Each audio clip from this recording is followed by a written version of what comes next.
அனைவருக்கும் வணக்கம். இது உங்கள் வளர்தமிழ் யூடியூப் சேனல். நம்ம டிஎன்பிஎஸ்சியின் டிபார்ட்மெண்ட் எக்ஸாம் தொடர்பான வீடியோக்களை தொடர்ச்சியாக நம்ம வளர்தமிழ் யூடியூப் சேனலில் பார்த்து வந்துருக்கோம். இந்த வீடியோவில் மே 2025 துறைத் தேர்வில் இந்த account test for subordinate officer part 1 என்று சொல்லக்கூடிய டெஸ்ட் கோட் 124 அதனுடைய கொஸ்டின் பேப்பரில் இன்றைய தினம் நடைபெற்ற கொஸ்டின் பேப்பரில் கேட்கப்பட்ட பென்ஷன் சம்முடைய கொஸ்டின் ஆன்சர் தான் நம்ம பார்க்க போகிறோம்.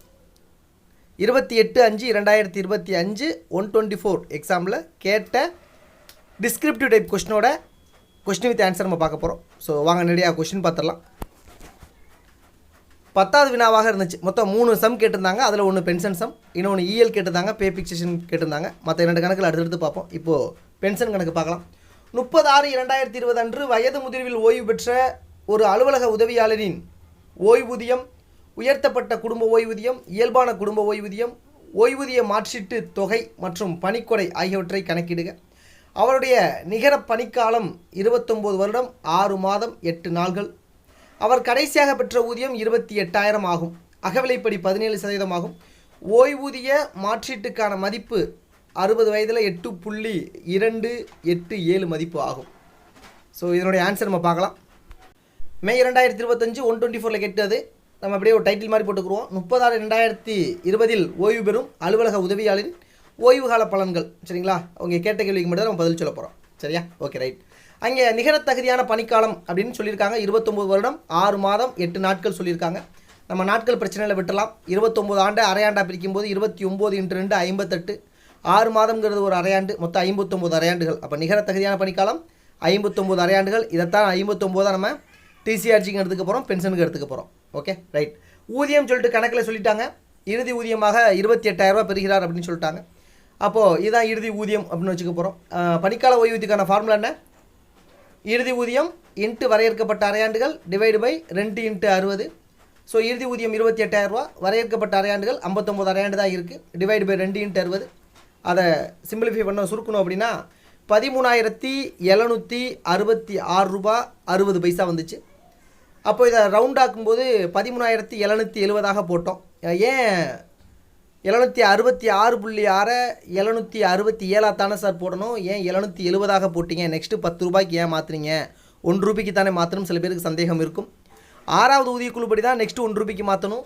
7வது ஊதியக்குழுவின்படி நெக்ஸ்ட்டு 10 ரூபாய்க்கு தான் மாற்றணும். ஸோ அதன் அடிப்படையில் 13,766 சம்திங் வந்ததை 13,770 மாற்றிருக்கோம். ஓகேவா? 13,770 இவருடைய பணிக்கால ஓய்வூதியம். அதுக்கடுத்ததாக உயர்த்தப்பட்ட குடும்ப ஓய்வூதியம். உயர்த்தப்பட்ட குடும்ப ஊதியம் தெரியும். அவருடைய இறுதி ஊதியத்தில் 50%. அப்போது 28,000 50% 14,000 ரூபா. அப்போ 14,000 ரூபா கொடுத்துட முடியும்னா கொடுக்க முடியாது. ஏன்? அவருடைய பணிக்கால ஓய்வூதியத்தை விட உயர்த்தப்பட்ட குடும்ப ஓய்வூதியம் அதிகமாக இருக்கக்கூடாது. இருக்கும் பட்சத்தில் பணிக்கால ஓய்வூதியத்திற்கு நம்ம வரையறை பண்ணுவோம். அதன் அடிப்படையில் 13,770 வரையறை பண்ணியாச்சு. Okay, right.